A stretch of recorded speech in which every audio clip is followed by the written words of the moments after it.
all credit to Argentina. What a comeback it feels like for both teams, really, Troy. We've seen this story before. We've seen that play out for England, and we've seen the Messi magic in Argentina survive at the end of the match. Yeah, let's start off with the positives. Well done to Argentina, Messi. When it got to the 1-0 down, need a big player, need a moment, need a character, need someone to step up, he went, give me the ball. Every opportunity, give me the ball, give me the ball. And to talk to his brilliance isn't talking about the assist or the goals. The brilliance is the crosses that he hits in the box that go over here, and he's like, don't worry, give me again. The decision-making too. But you know what I mean? Coming on his left foot, whips across it, hits it too hard. Don't worry, literally the next play, hey, give it me, because I know I'm going to do it again. Wanting the ball, wanting to run towards the flames, running towards the fire. Fantastic. Argentina deserved everything that they got out of the game, especially in that second half. I think it flipped to a completely different game in the second half. And I won't go in on England too hard to kind of calm down for a split second or two before I go into that rant. But Argentina, fantastic. Messi's fantastic. They deserved to win the game because in the second half, only one team wanted to win the game.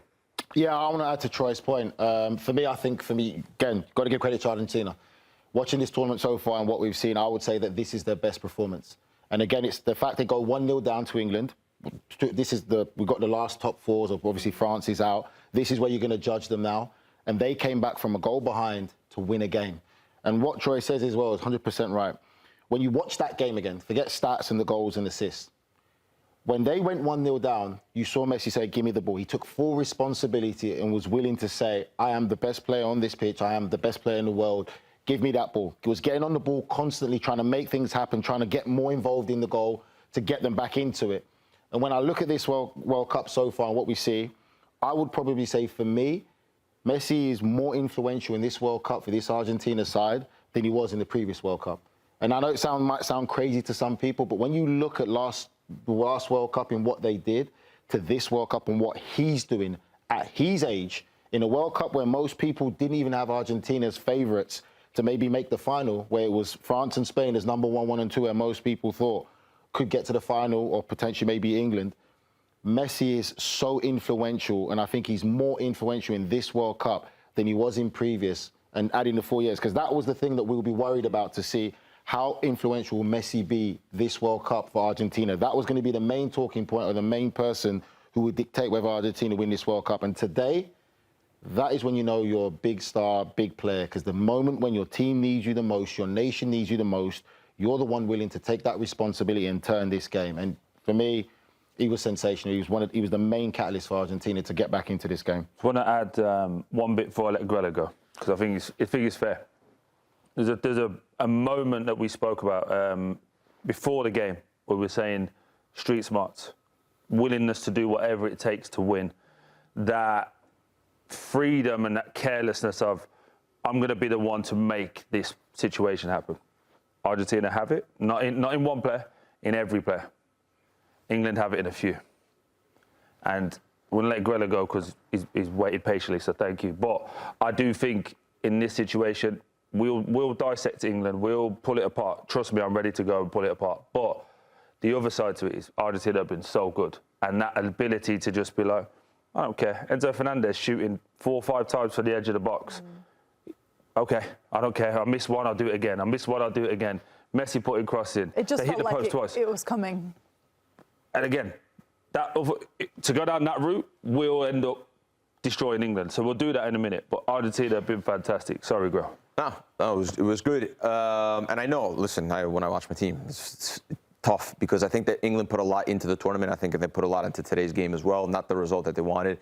We speak about halftime as a game about concentration, about moments. And in Argentina, Molina on the back post fell asleep for a split second, and England took advantage, and Gordon gets his goal, and then it's 1-0. And then England went too negative, too fast, and they didn't really know how to manage it. They just got players so deep. You know, both the goals come from they start with shots from outside the box, from the top of the box, really, where you're so deep, you got 11 players there, and you're still not close enough to get close to close down the shot. So just too deep and too negative. I also think they didn't do enough in the tournament to get to the final. I think we'd be all kidding ourselves to say that team belonged to be in the final, you know, post after post, and shades of luck after shades of luck. And I think in the end, Argentina merited that. now lastly, I'll go to shift just quickly to the Argentina side. Both my parents born in Napoli. I'm a big Maradona's the best that's ever lived conversation. And then, then you have your list. Everyone has their list about Pele and this and that.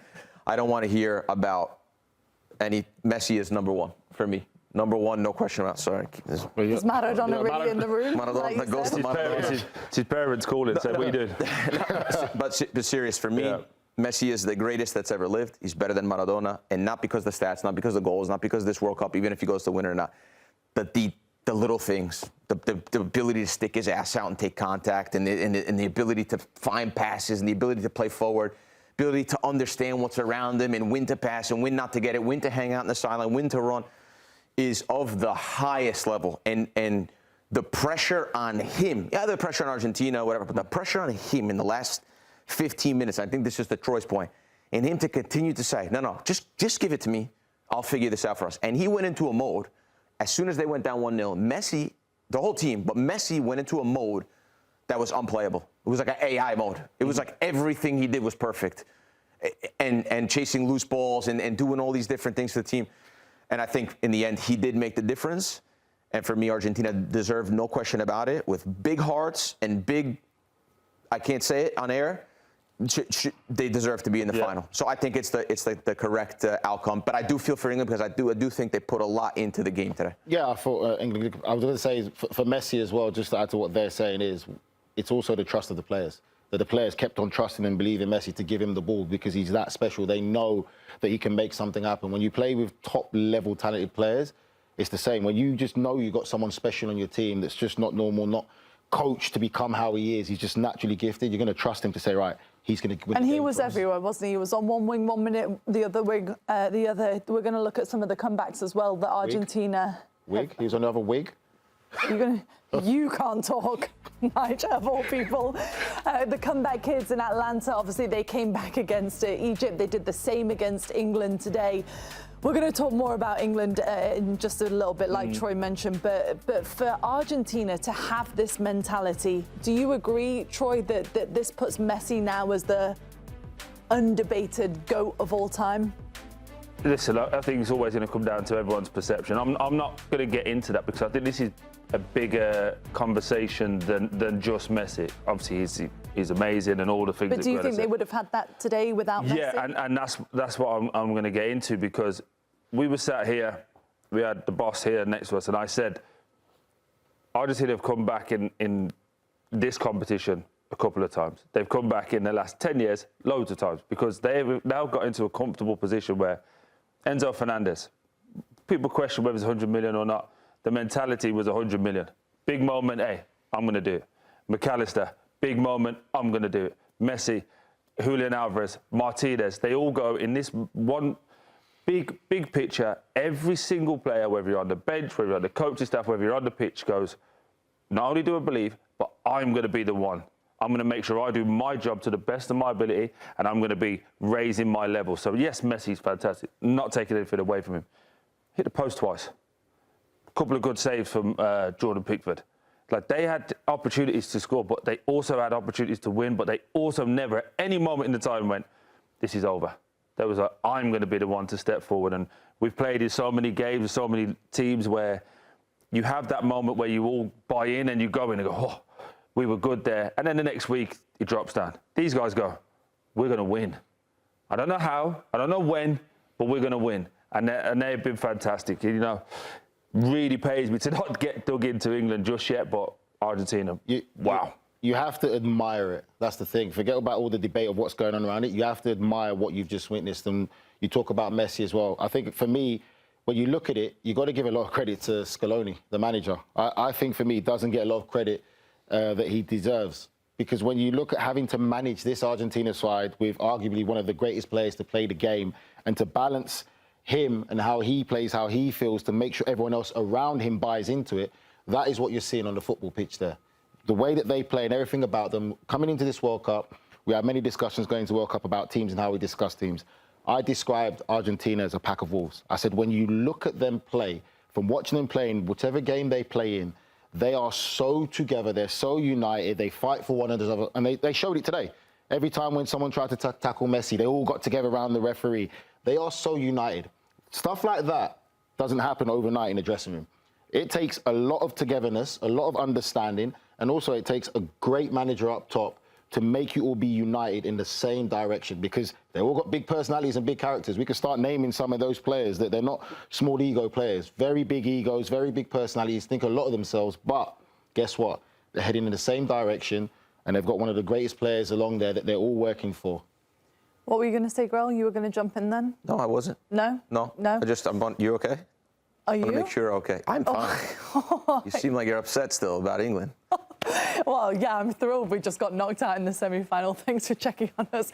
Mackenzie, what about the bets today, though? How did things look on that front? Because it was really close, wasn't it, with the odds makers? Yeah, well, I'm looking ahead to Spain-Argentina, and Spain is minus 175 to lift the trophy, which you guys tell me, this deep in the competition, anyone to be close to minus 200 seems a little bit bizarre to me. Just blindly, I rather take the underdog in that situation, let alone Argentina, right? You guys talked about them winning from behind. It's plus 1,600 for Argentina to go on and win from behind. So maybe live betting opportunities, but I think the plus 1,600 is potentially worth a sprinkle here. For me, you can get a draw at halftime at minus 125, just based off the way we saw this game play out. And now you're seeing a more competitive defense with Spain. That's probably my first bet I'll be taking. And, you know, I like to sprinkle on both teams to score as minus 115, so not bad at all.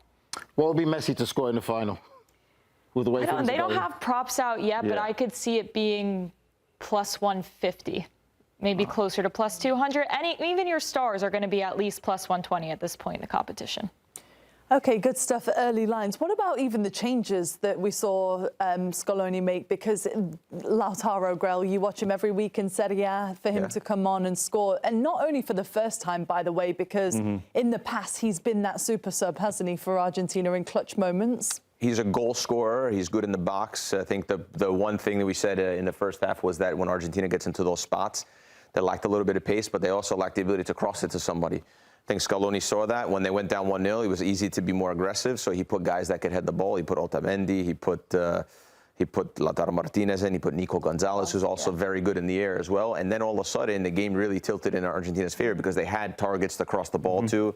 It seemed like every ball that went in the box was almost a free header as well, because I think of the quality of the cross that was coming in and the way that they were able to build to that moment, build to the cross. They were not just like trying to get any garbage cross in. It was like well worked out.